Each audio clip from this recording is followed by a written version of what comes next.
So minutes before we were going to go on the air, there were some technical problems, and I typed out to the producer, Betsy Kaplan, "Don't worry, because I have the force." And she typed back, "Ha!" exclamation point, as if I don't have the force. I actually do. I have the force. That wasn't a joke. I have the force. All right. So because I have the force, let me just quickly tell you two quick stories before we get to our point. And these lead up to our point. One of them is this weekend I saw the movie First Reformed, which stars Ethan Hawke as a minister who, on the one hand, has become consumed with despair, understandably, about climate change and attendant environmental woes. And that despair is closely matched with toxic conditions that exist in his own body and toxic conditions that exist in his own soul. And all of those things, plus some other occasions for despair, begin to function as mirrors for each other. All the ways in which he's drifting downward, the planet is drifting downward, everything seems to be pointed into a nosedive from which there can be no actual recovery. It all begins to sort of compound. And I think it's actually a pretty good statement about how a lot of people feel right now. And in fact, I'll skip my second story. Before I'd seen the movie, I had read this article in Slate, and on Friday, Betsy Kaplan and I began talking about it. And we both agreed that a lot of people are feeling these days. I mean, not everybody, obviously. A lot of people are really happy with the direction things are going in. But those of us who worry about the environment are very worried about permanent, irreparable damage to the environment now, something that we'll be bequeathing to our children and our children's children and their children if they can even be around. Something that is so badly broken that it cannot easily be fixed. And then those things are starting to also have kind of a hall of mirrors in the Supreme Court at the American and Mexican border. As we look around in the actual corruption that seems rife in the White House. And so I had read this piece by Lily Loughborough in Slate called "The America We Thought We Knew Is Gone." And it did, I think, begin to sort of condense like gas into water. A lot of feelings that I was having too, as though these problems have reached some kind of tipping point where they're not going to be easy to fix. We're not going to just win a midterm election. And I say we. The Democrats are not going to win a midterm election and fix it. And it's possible that even a change of power in 2020 won't fix it. That there are things that are irreparably wrong or at least long-lastingly wrong. So this is kind of a conversation a little bit today about American sadness, at least a sadness in one segment of America. And I'm going to talk to Lily here at the beginning. And then for the final two segments, I'm going to invite you to call in, as we often do on Mondays, and have a conversation with me. I won't give out the number yet. It's too soon for you to call in. Instead, I'm going to further introduce the woman I've been referring to. Lily Loughborough writes about culture, gender, and politics for Slate. She's written for several other publications: New York Times Magazine, The Guardian, Los Angeles Review of Books. You get the idea. She's an accomplished journalist. And her essay, which I really do direct your attention to, "The America We Thought We Knew Is Gone," seems to be a good starting place for our conversation today. So first of all, Lily, welcome to our show. Thank you. Maybe let's just start with that. With the notion that just seeps into your entire essay, and it's one of demoralization, and maybe one that maybe that's a feeling that you weren't expecting to have. The American narrative, as you point out, is often one of disappointments followed by victories for both sides, right? There's always kind of a thesis and antithesis, back and forth. And now there's a feeling like maybe one side has got the car kind of spinning its wheels in one position. Yeah, I think that's right. That's a feeling that was, I think, really coalesced with Justice Anthony Kennedy's announcement that he was retiring at the end of July, because, of course, as I'm sure your listeners know, that means that we won't be able to have the midterm election affect the outcome of that Supreme Court appointment, which in effect gives this administration the power to appoint two Supreme Court justices, which very likely means the end of Roe versus Wade and likely signals the erosion of a number of civil rights. So that is damage that is not contingent on one election. That is damage that will last for decades. Right, and I mean, you could even say that there's sort of a doubling down effect in the sense that conservatives and Republicans, they typically care more about Supreme Court constitutions than Democrats do. In other words, if you want to motivate Republicans at the time of an election, you do talk about the Supreme Court and who's going to appoint to the Supreme Court. And it's not that the Democrats are deaf to this, but just even at the level of polling and data, it's clear that you can motivate Republicans about the Supreme Court. And maybe under the current circumstances, you can motivate Democrats too. But I mean, oddly enough, if you wanted to make the Supreme Court a big issue for the 2018 midterms, that might be, in fact, to the advantage of the Republicans. I don't know. What's your response to that? I think that's absolutely right. I mean, I think that Justice Kennedy timed this to give this administration and the Republicans maximal advantage, both going into the election and for the foreseeable future.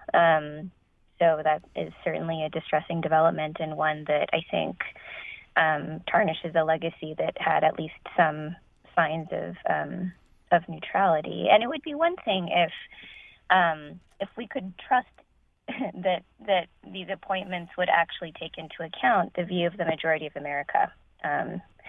But it does not.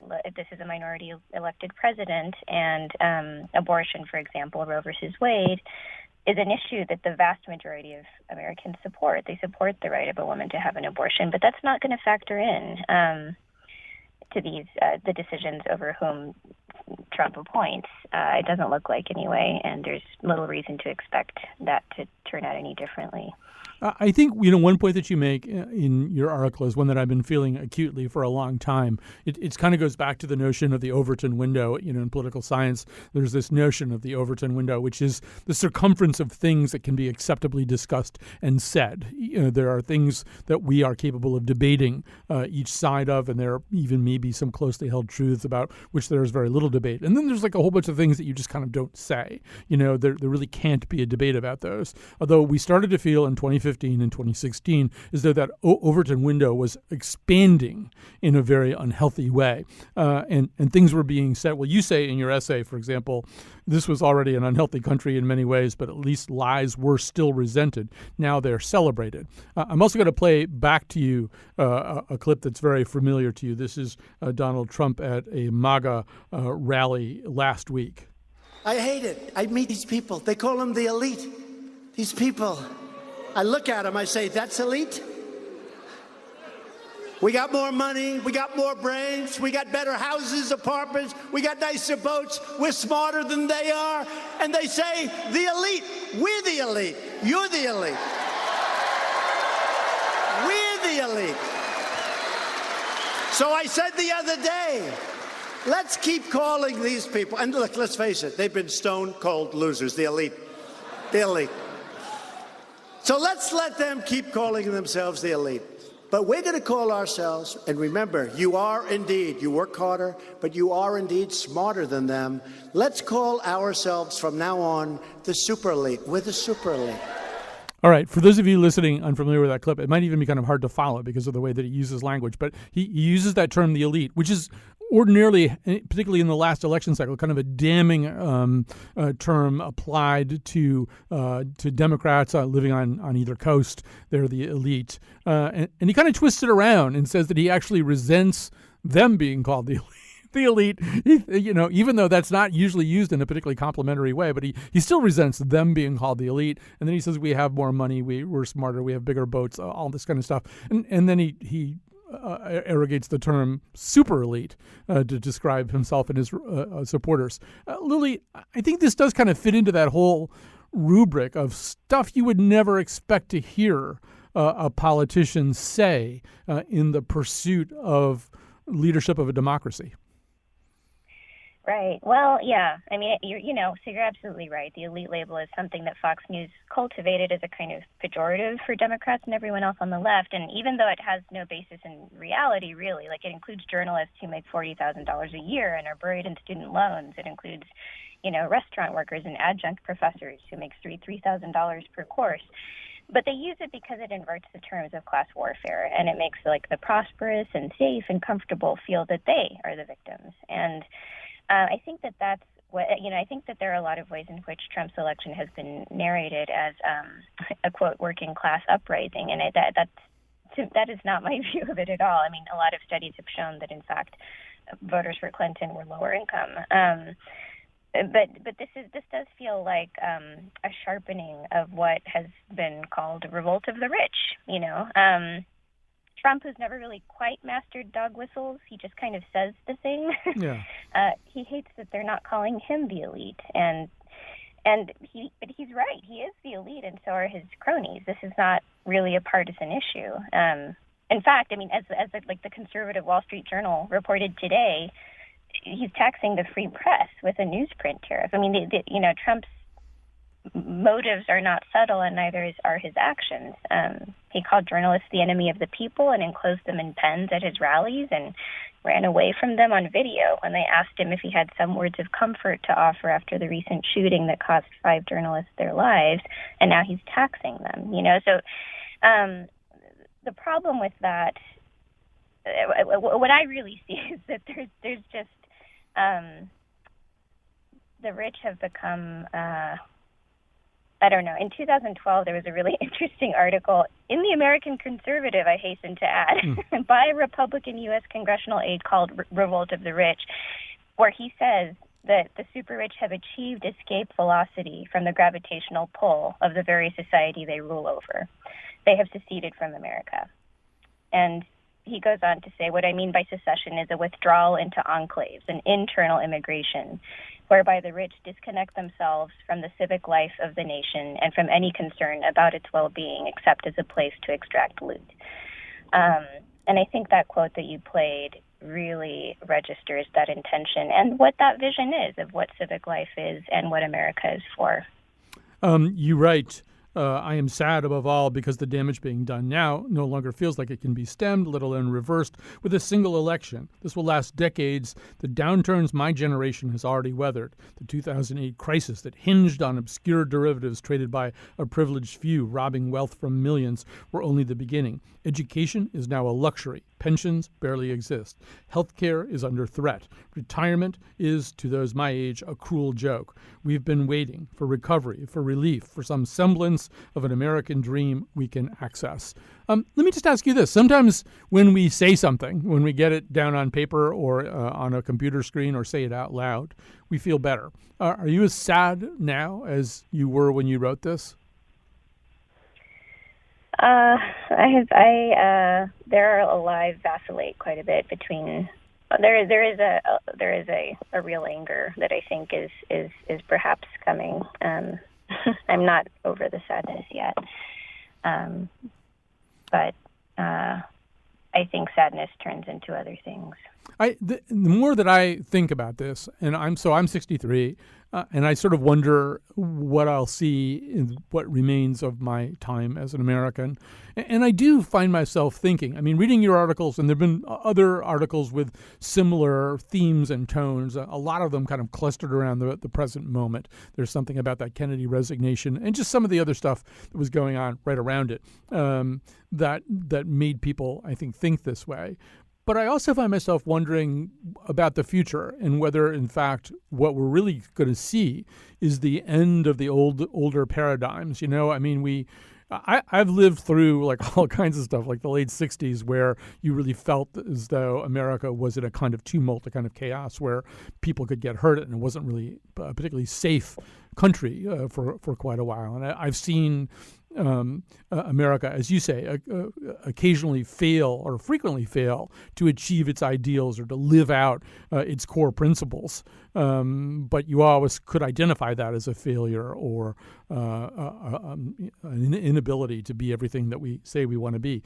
And this does feel like a slightly different moment. I find myself wondering, and I apologize for babbling, if we'll just see, I don't know, California will be a separate country in 10 years, or the backlash against what we're seeing now will lead to something other than a democracy, something in which a millennial generation, much more comfortable, I think, with socialism than any of its predecessors, may institute that. Or on the dark side, a continuation of the regime that we have now in a way that also doesn't really feel terribly like elective democracy. So now that I'm done babbling, you can respond to that. But I sort of feel, I wonder if we're just going to see the normal rise and fall of dualistic electoral politics, or if we're headed for something different. I think, I agree with you, and I wish I knew, and I don't. I do think that the extent of which, quote-unquote norms that everyone has agonized over so much have been eroded, I think, past the point of no return. Mitch McConnell refusing to consider Merrick Garland and allow that vote to happen was the beginning of the end, and it is attributable to him, the fact that norms are unlikely to endure, I think, moving forward. And that's, what you're saying about the Overton window is absolutely right. I think, I wrote after the election that there had been this expectation of smashing the glass ceiling, and instead what I think we smashed was the Overton window. I think we're in a moment where every option is thinkable. Women are making headway in the conversation about what they deserve in the workplace, what respect they deserve, how their careers have been negatively impacted by sexual harassment and assault. And at the same time, we have a president who clearly believes in a 1950s version of the family, even though he himself can't hold himself to that standard. So it's very hard to say what will happen. And I don't know that adhering to norms that one side no longer respects is either strategically or pragmatically feasible at this point. So I hear what you're saying, and that seems likely to me. Let's, since you said that, though, that's a nice segue to, and there are an awful lot of people talking about your article over the weekend and sharing it on social media. Another article that's really started to be shared today in particular is one by Amanda Ripley. We've both read it. It's called Complicating the Narratives, the Whole Story. We'll make sure we share it on the web page for this particular show. But her argument is maybe a little bit more hopeful. She really went and visited with people who specialize in difficult conversations, people who specialize in creating dialogue where none exists, and who specialize in understanding our irrationality in situations where we're kind of poised against what we perceive as somebody with a completely different value set, one that results, as she says, in a kind of hypervigilance where each side is very quick to watch for offenses from the other side and interpret everything as an attack or an assault that needs to be parried or countermanded. So but she sort of looked at all that and found some little rays of light in there about what it might take to get us all talking and communicating more effectively. What did you make of her central premise? I agree 100% with her central premise, and it's funny. I've worked for many years as an interpreter, Spanish English, and so it has been my job for a long time to kind of look for the places where miscommunication is happening, and not always just at the level of language, but also at the level of cultural assumptions. So I respect that mission hugely, and I think she's right, and I think that's important, and I think we're singularly bad about it right now.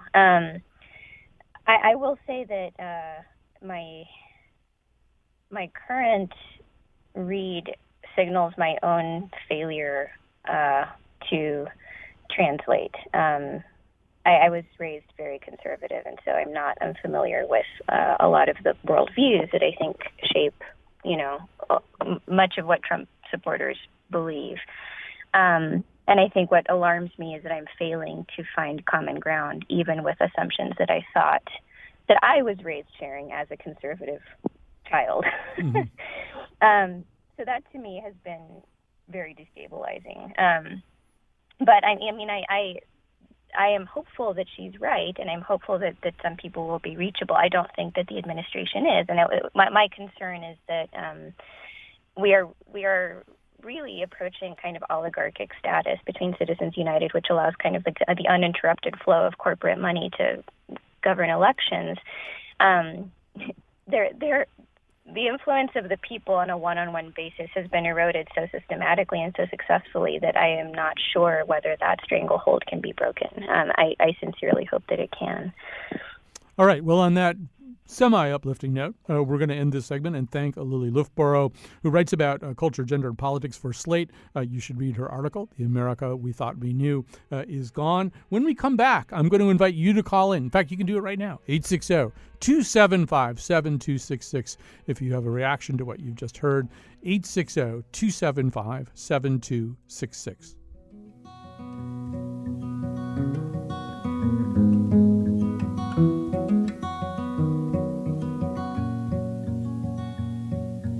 I'm singing at a funeral tomorrow for a kid a year older than me. And I've been talking to his dad. It makes me so sad when I think too much about it. I can't breathe.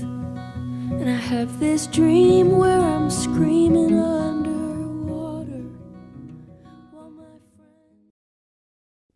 All right, so the rest of the show is just you and me. You're on the phones. I'm here.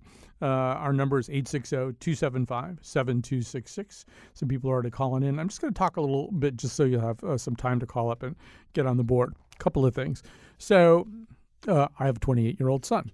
And I think for me and for producer Betsy Kaplan, a lot of the thinking about this show is about our kids and about the world we're bequeathing to them.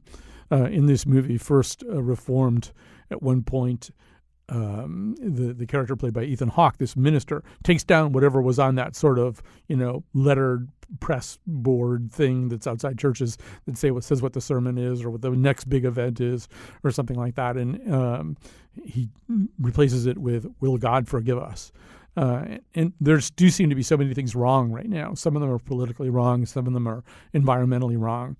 And I don't know how I would feel if I were a 28-year-old person right now. I'd feel angry and I'd feel demoralized. And I'd feel as though I'm being handed a series of problems I didn't create and asked to solve them. And I wouldn't be terribly interested, I don't think, in the rules that older people gave me for solving them. I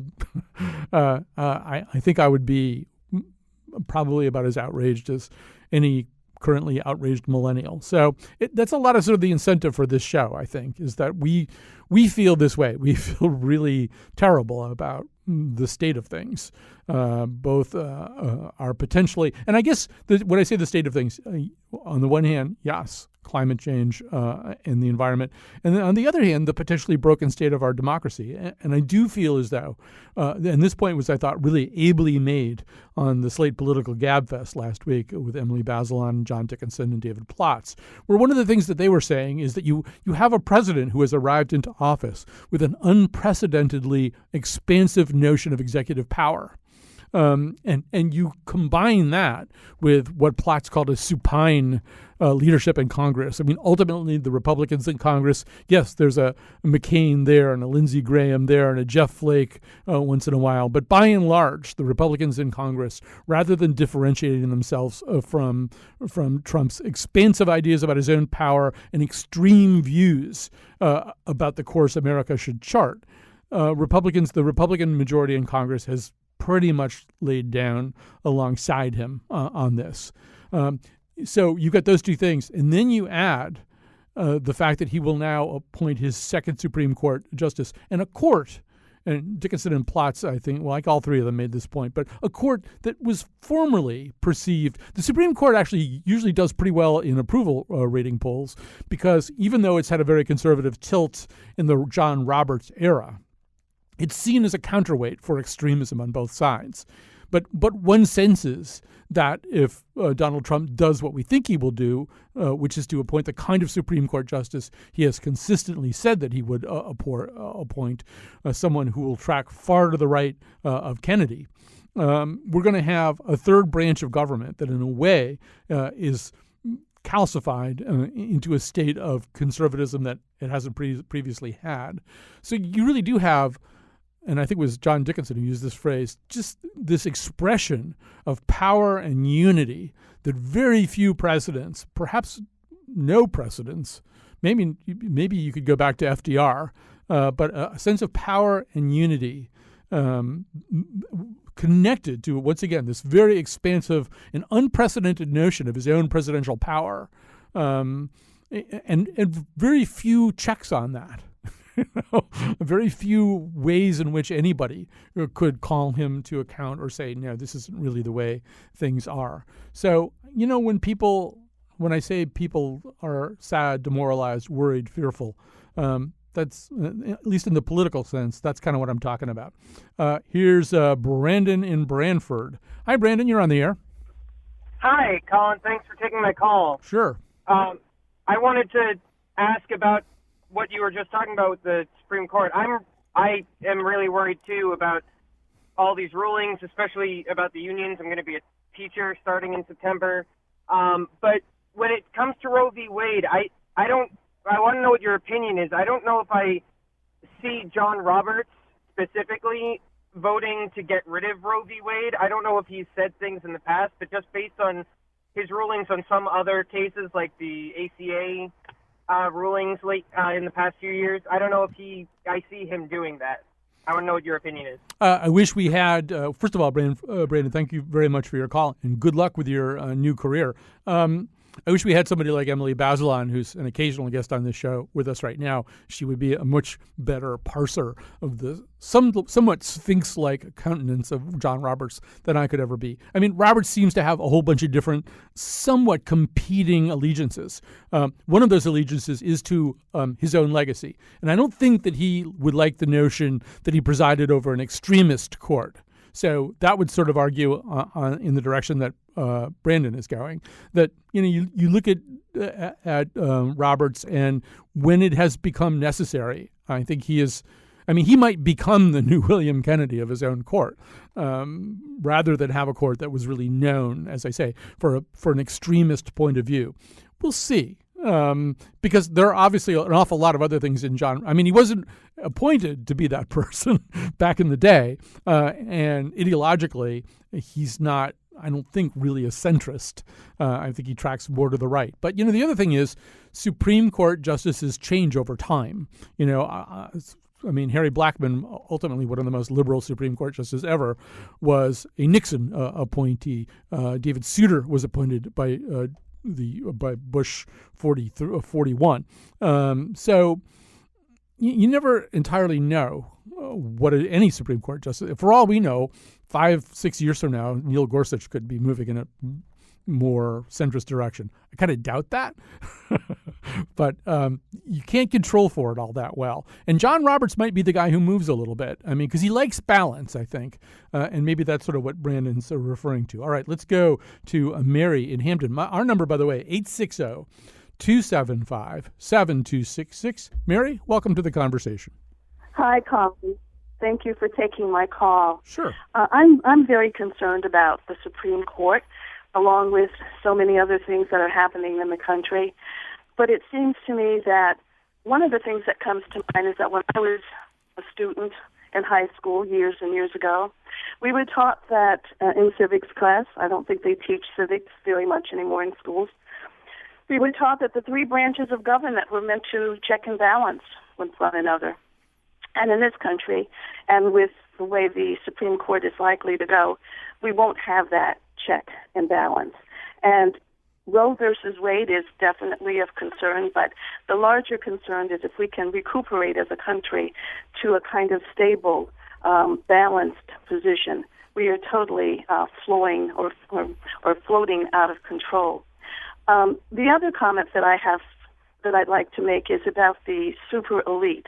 I teach, and one of the things when I was teaching Greek art last semester, I talked a lot about the kinds of things that we got from the Greeks in terms of government.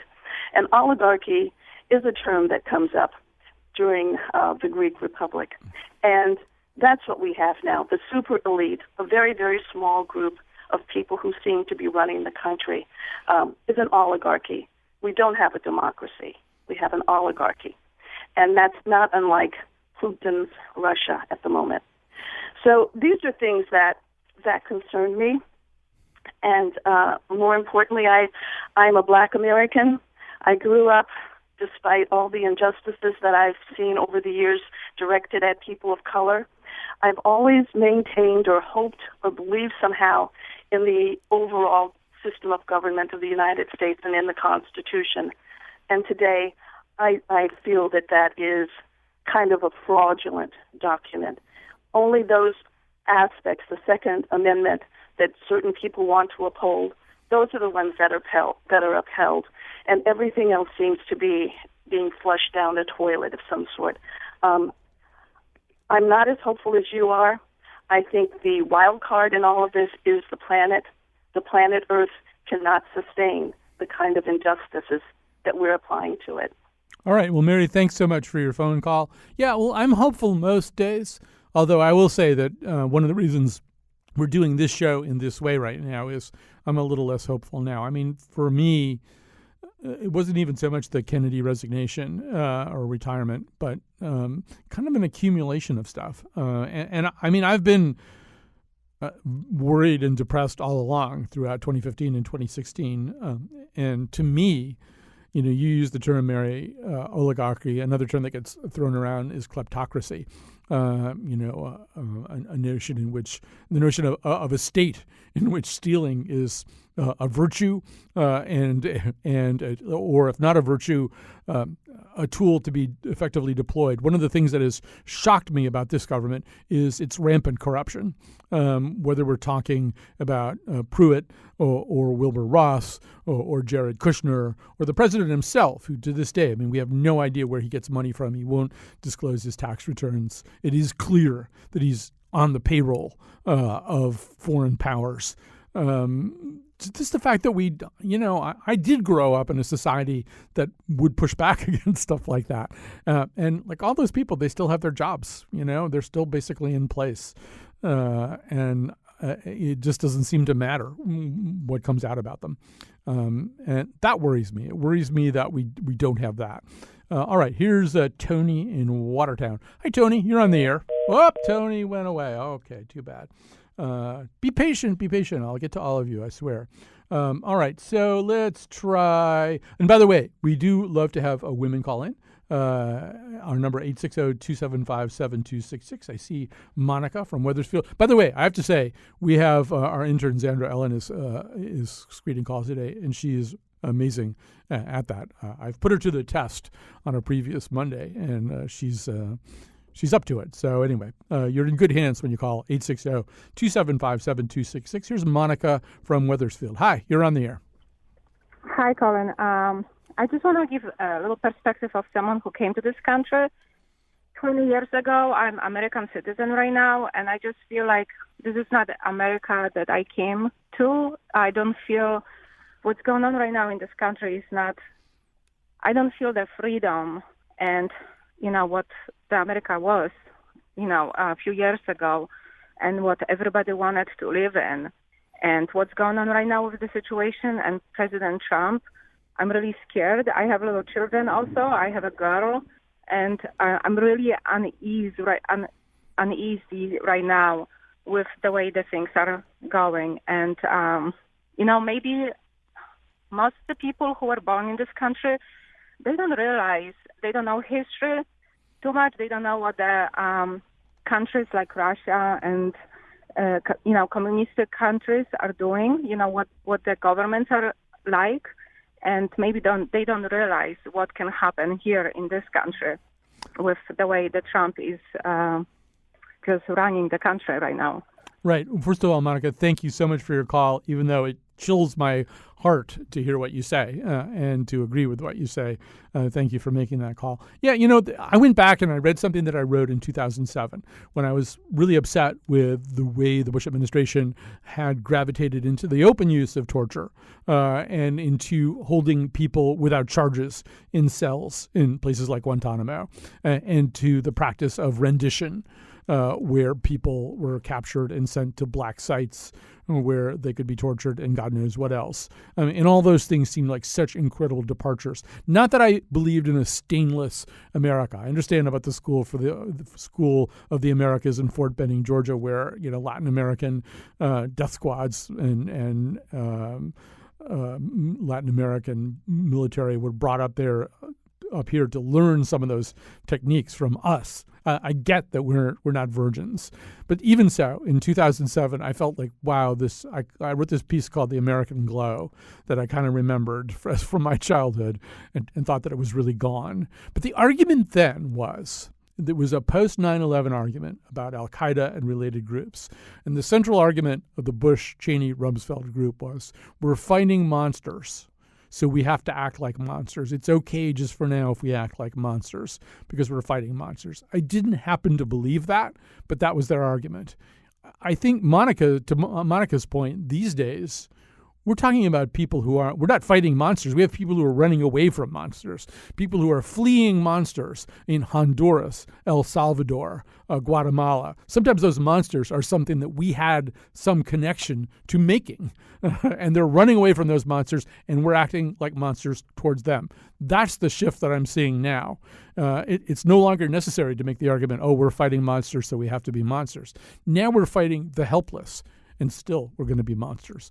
All right, let me take one more phone call here. Let me take it from Kevin, and then we're going to go to a break. We'll get some more calls on the air after that break. Kevin from New Haven, hi, you're on the air.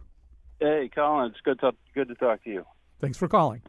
I just wanted to bring up an idea, and I have to say I'm still very hopeful for the future. I have been a little bit depressed over the past year, but I am hopeful. And I sort of have this idea about states' rights, and this is kind of inspired by the fact that our coastal cities and large cities like New York and San Francisco have agreed to still stay more or less within the confines of the Paris Climate Accords, despite what the federal government is doing. And I wonder if it wouldn't be in the Democrats' best interest or better interest to bring back the idea of allowing states more of their own freedoms to make decisions about issues like climate change and immigration as a better check on the federal government, and to kind of return to that idea, which was really something that the founding fathers were pretty adamant about, as using states as their own experiments for law and order. Right. Kevin, it's a great point. I can tell that you're a very smart person, so you know that one of the reasons the founding fathers made that argument because there were a lot of things that they wanted to do that we wouldn't necessarily approve of now. And states' rights are a double-edged sword, obviously. And even now they're a double-edged sword. Because of states' rights, we have, in fact, turned our republic into a series of 50 different gas stations where you go to the one that has the cheapest price. So there is a little bit of a race to the bottom that's going on through states' rights. Like who can cut education, who can cut the safety net enough so that taxes will go down, so you can attract people to move there. You can attract businesses to move there by lowering your environmental regulations. The problem with, say, Florida, as we know from Governor Scott's visit to Connecticut, is, yes, it has a lot of coastal cities on it, but it also is trying to attract business by saying, we don't have so many regulations. We're not going to get in your way. You can do what you need to do. You can run your business the way you need to run it. We're not going to worry about protecting workers. We're not going to worry about unions, and we're not going to worry about environmental regulations. So you're going to be able to do the things that you need to do to run your business. And that's the problem with states' rights. You're absolutely right that it also makes states incubators for innovation and improvement, and cities too. I mean, yes, there are green movements going on in individual cities, green movements going on in individual states. There are more progressive immigration policies in those states, but you have to balance that off against the opposite of that. And it's always going to be the problem with states' rights, is that race to the bottom. Let's see who can be the next Mississippi. All right, we're going to take a quick break. We'll come back after this. Back at it again. Here they go again. Your shenanigans, break closed doors just to get 10, fit 10, but you can't sit 10. Back at it again.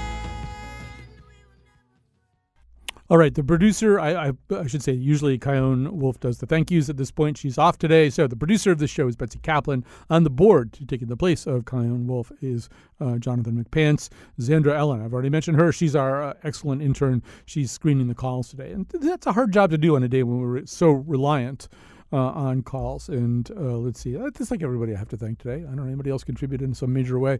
I'm sure there were other people who did. And thank you. Oh, Gene. Yes, Gene Amatruda came in and fixed a whole bunch of things about 30 seconds before we went on the air. Would it be a different show if Gene hadn't done that? All right, so we're going to go back to the phone calls, 860-275-7266. I do like to hear from people who don't feel the way that I do. I think Anthony might be one of those people. Hi, Anthony. You're on the air. Hi, Colin. Thanks for taking my call. Sure. One of the reasons why I tune into your show is that it's really refreshing to get a different perspective on things. But I have to say that, in your kind of monologue and going through some things, it's just, I think it would be helpful if you addressed, kind of the outlook as far as like, if when Obama was in power, things like, mentioned things like ruling, like in, via executive order, and things like that, and use the comparisons like oligarchy and things like that. I mean, the same argument can be made from the other side, and it would just be interesting to hear, that side as well. And I think NPR would be better served. I think if they had that other perspective on there as well, I think it would be served, educationally, intellectually, and also monetarily. Because I mean, I don't, as someone that listens to the show, just to get another perspective, I understand that, it's not, your show, it does deliver, new ideas and things like that, and it's not, the same as like, a Sean, it's not the same as a Sean Hannity, where it's just a constant banging the drum of the same type of rhetoric repeated over and over again. But it'd be nice to hear the comparisons between, Obama's administration, a Bush administration, a Clinton administration. I think we're wading into this area where,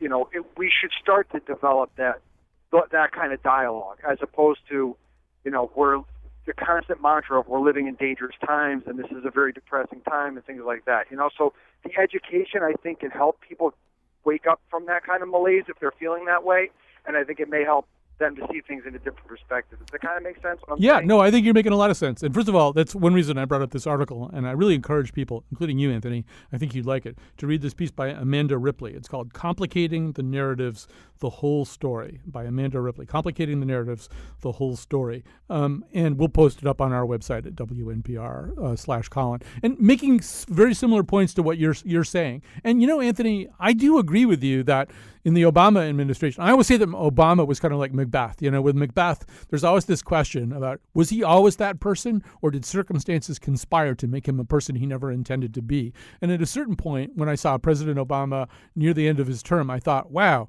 you're this constitutional scholar, but you're still presiding over this administration that's been incredibly hostile towards the press.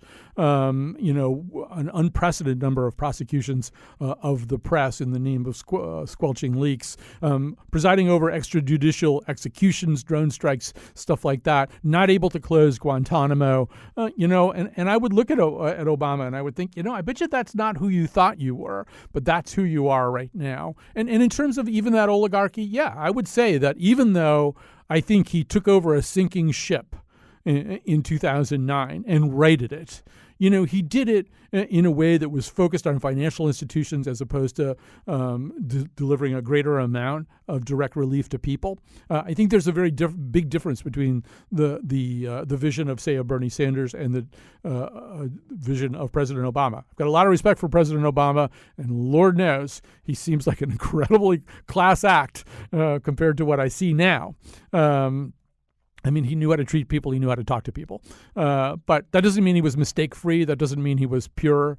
It doesn't mean anything like that. In my view, he was a vast, vast, vast improvement over what came before and what we have now. But that doesn't mean he was without imperfections. All right, let's see if we can find another contrarian up here on the board. I think it might be Eric from Southington. Hi, Eric. You're on the air.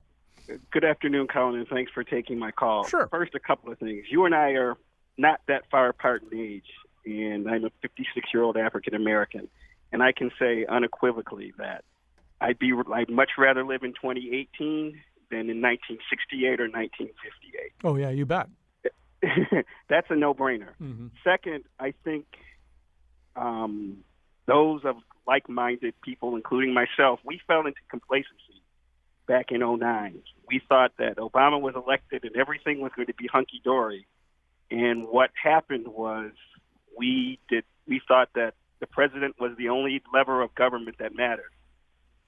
And we discovered shortly thereafter when Democrats lost state legislatures at an unprecedented rate and the Congress flipped, and we forgot about those institutions and realized, and that was the beginning of to where we are now.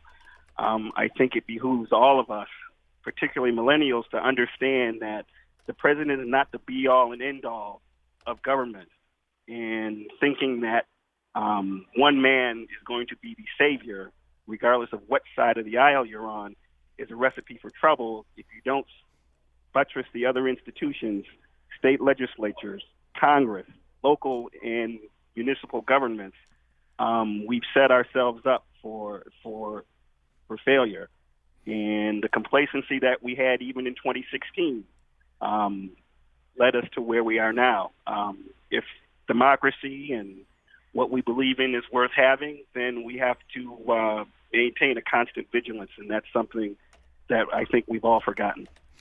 Great points, Eric, and I'll just sort of let all those ideas sit, partly because I want to get one more caller on the air. We're running out of time, and so as usual, we've screwed the millennial. But Tim from Wolcott, we do have a little bit of time to talk to you. So what's on your mind? Hey, Colin. I love the show, but I just kind of wanted to call with a little bit of an observation. I'm the same age as your son, 28, and part of what I've noticed in the brief amount of time I've been watching politics is just sort of a de-evolution into just the us versus them, the winning, if you will, outlook. It doesn't matter what the fight's about. What matters is winning. And a lot of the time I feel like people I talk to, because I make it a point to try to talk to everyone across the spectrum, just to kind of get a feel for who I know and what people believe. Everyone just cares about winning. They don't even care about the outcome of that anymore. And I kind of think Trump is the personification, if you will, of that, be it on both sides, not just Republican or Democrat. I agree. Once again, I really am. I mean, it sounds like I'm on her payroll, but if you could read Amanda Ripley, writing for the Solutions Journalism Network, this piece is called "Complicating the Narratives." It's aimed at journalists, but I mean, it's exactly what you're saying, Tim, which is that we get into that state of conflict, and the conflict becomes more important than its constituent policy elements. Right? Ultimately, we just drift, and social media really reinforces this. We drift into this state of hypervigilance towards one another, and our suspicions of the other side exceed our interest in any set of specific policies. And I think that's what Tim is talking about too. That just sort of focus on winning. All right, so I'm going to try to end on an uplifting note. So I do have this 28-year-old son, and so I was talking to him last night, and I've said this thing to him now for 10 years, and I don't know. I'm guessing it's 10 years, and I don't know exactly. like all things that dads say to sons, I feel like maybe about 40% of it, lands at all. But I always tell him these three things. Anytime he's talking to me about a problem he's having, he was talking to me last night about a problem he's having, an issue that's bothering him, I say these three things. I say courage, honesty, and generosity. If you approach your life and your problems with those three things guiding you, I mean, you could pick three other Spencerian virtues, but those are the three that I've been saying to him all along. Have courage, be honest, be generous. If you do those things in your own life, you'll do so much better, and you may expose yourself in some ways to parts of you that are vulnerable through courage, honesty, and generosity. But you'll grow that way too, and you'll be less vulnerable ultimately to things that worry you. So, I don't know. I feel like I should leave you guys. You guys can be my 28-year-old son today. That's what I believe in anyway, that all this stuff, if we approach it with courage, honesty, generosity, we're going to do better. Lord, it's blow like it ain't gonna blow no more.